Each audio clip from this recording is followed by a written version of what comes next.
To eliminate the remaining members of the Sandow Highway group who still refused to stay down, one of them jumped up, pressing his foot forward to attack Hunyin. But he paid little attention. "Did you want to die daring to hit me?" At that moment, Hunyin was very angry. He growled loudly, chanting, "Touch the general, seize the flag," the stance like splitting bamboo. With just a smile, he would conquer Yanzhao. Then he pushed the straight stance move directly into that ungrateful guy who took a full strike from Hunyin. Another man was being restrained by the powerful energy of Zhang Mingxia. He was screaming, not knowing how to escape, while Zhang Mingxia continuously applied force to bind him tightly.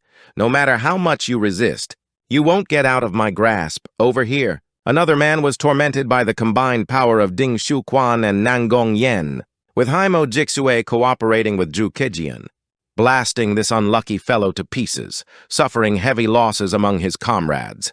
Zhu Baitian was furious and unwilling. He concentrated his energy to counterattack. But it wasn't that easy.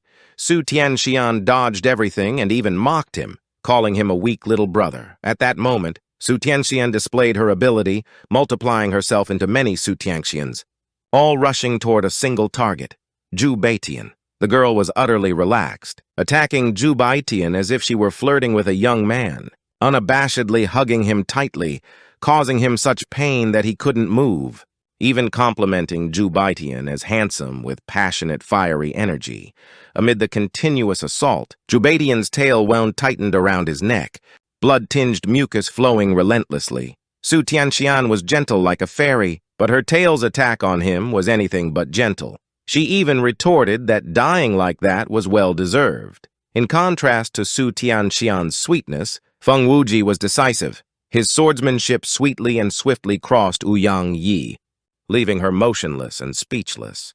Then a final remark was heard. "He's a monster." Afterward, Wuxi paid no attention, boldly ordering everyone to immediately assemble and leave the secret realm. Xiao Chan quickly slipped back into the traitor's body. First, they had to save the hero, Feng Wuji, while assisting the traitor, loudly entrusted the task to Xinhai de Wang. Our protagonist felt much relieved, smiling softly at Feng Wuji's urgent demeanor. At this point, there was no turning back. The group of old men from the Sandow Highway gang screamed in terror, unable to believe their faction had been defeated. Meanwhile, Yanjun's voice rose amid the chaotic battle formation, acknowledging that the Xia was truly formidable. Yet he still dared to approach and move close to the Jiangxian group, trying to politely suggest that everyone leave the secret realm and to take the proud spirits back. However, unfortunately for him, this intention was not approved. Ji Lingqiu immediately refused and emphasized that if anyone wanted to lift the restriction, everyone must exit first. Yanjun tightened his expression and asked, "What do you want to do to me?" Yin Wutu, his favored disciple and the child he trusted the most. Until today, Yanjun had completely lost that hope. He bowed his head before everyone and mourned for Yin Wutu, because previously he had regarded Yin Wutu as a son. This guy shouted loudly at Ji Lingqiu, as if blaming him for everything. All his suffering was caused by Ji Lingqiu and Jiang Xian's group. Yet Ji Lingqiu still did not respond, seeing Ji Lingqiu not resist, now revealing a demonic demeanor and planning to vent all his frustration in this battle. Yanjun forced Ji Lingqiu to hand over Jiang Xian to him. If he did not agree, then everyone here in the secret realm would be destroyed. Having endured until now, the core spirit seemed decided to let Xiaozhou appear. The little girl crawled out from the ring on his hand, and Ji Lingqiu even told Xiaozhou to greet Yanjun in front of him. Looking at the tiny Xiaozhou, Yanjun was somewhat embarrassed, but his tone remained very unpleasant, asking why someone would call a little girl here. It seemed that Xiaozhou's cuteness would soften him, but he was still very fierce. He even threatened, "Bring out the dagger quickly or I'll kill this child. Just so you know, this is your best choice." In such a tense moment, Ji Lingqiu whispered into Xiaozhou's ear, "You heard that, right? This person wants to kill your father." If so, Xiaozhou quickly understood and nodded slightly. Then he turned to glance at Yanjun in front of him, changing his tone by 180 degrees. "Then I will eat him." In just a fleeting moment, Yanjun was caught off guard by what he saw before him. The entire scene was filled with tens of billions of Zhou Shizhong, violently erupting and spreading across the city, covering the entire sky. Seeing this terrifying sight, Yanjun suddenly realized that Xiaozhou was no ordinary child. He firmly called Xiaozhou the Mu Chong Si Yuan of Zhou Shizhong. Jilin-Q agreed with this, nodding in affirmation. Indeed, standing before the man who now had no way out, he unleashed his full power. Soaring high as he expanded his strength, Jilin-Q calmly turned and told Xiaozhou to go play somewhere else to avoid the little girl getting hurt. At this moment, Yanjun transformed into the Judeo-blazing dragon, appearing blazing red with a gigantic dragon head that lunged forward to attack Xiaozhou first. He believed that by killing Xiaozhou first, the billions of venomous insects would become ineffective. Aware of this intent, Jilin-Q countered with his Heavenly Acceptance hard shield technique. But Yanjun still refused to stop. He unleashed the Wanjian Guetong technique to sweep everything away, forcing those around him to endure the terrifying heat. Gukaetian struggled to stand firm against the oppressive force.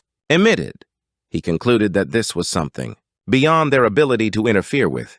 Ji Hongan felt scorching. Heat all over his body. He had to retreat several meters and exclaimed that he had never seen fire-type rules this powerful before.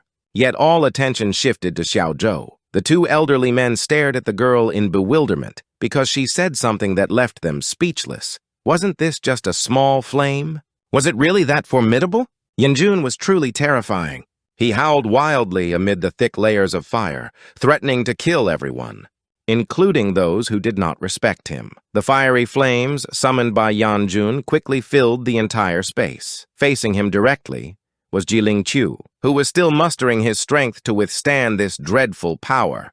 He urged a hidden figure to step forward and assist him. With that, the light from old Jiang Shuanga's axe technique appeared, interrupting Yanjun's fiery storm. Now, Yanjun was stunned as his strength was subdued, while above, Jiang Shuanga's dark cloak fluttered into view. Only then did the dignified figure appear before Yanjun. Jiang Shuanga flew high and spoke down in a firm tone. This doesn't look good, does it? Just 2 moves and already shaken. At the sight of the familiar person, Yanjun's face twitched with displeasure. You just returned from Digu? Jiang Shuanga remained strong and looked up to retort. That's right. I came back to show you what the hell on earth really is. Yanjun was so furious he couldn't stand it. That damned old bastard. Meanwhile, Zhang Shun and his teammates had successfully escaped the secret realm. When Yanjun learned of this, he became even angrier. He gathered energy into his palm and screamed wildly, attempting to fly over to stop the traitorous group's departure. Guangxian quickly blocked him with an axe. Outside, after many hardships, Xiaozhou happily embraced her father.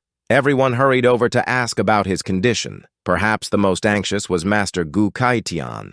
In response to everyone's concern, he reassured them by saying he was fine. The most precious child of the traitorous group was Xiaozhou. The girl spoke boldly and comforted him. Don't worry, father. When the dust bugs come, I'll eat them. Before long, that swarm of dust bugs returned and was about to open the curtain on Yanjun's tragedy. This video ends. If you guys want to see the next part, then don't forget to subscribe to our channel.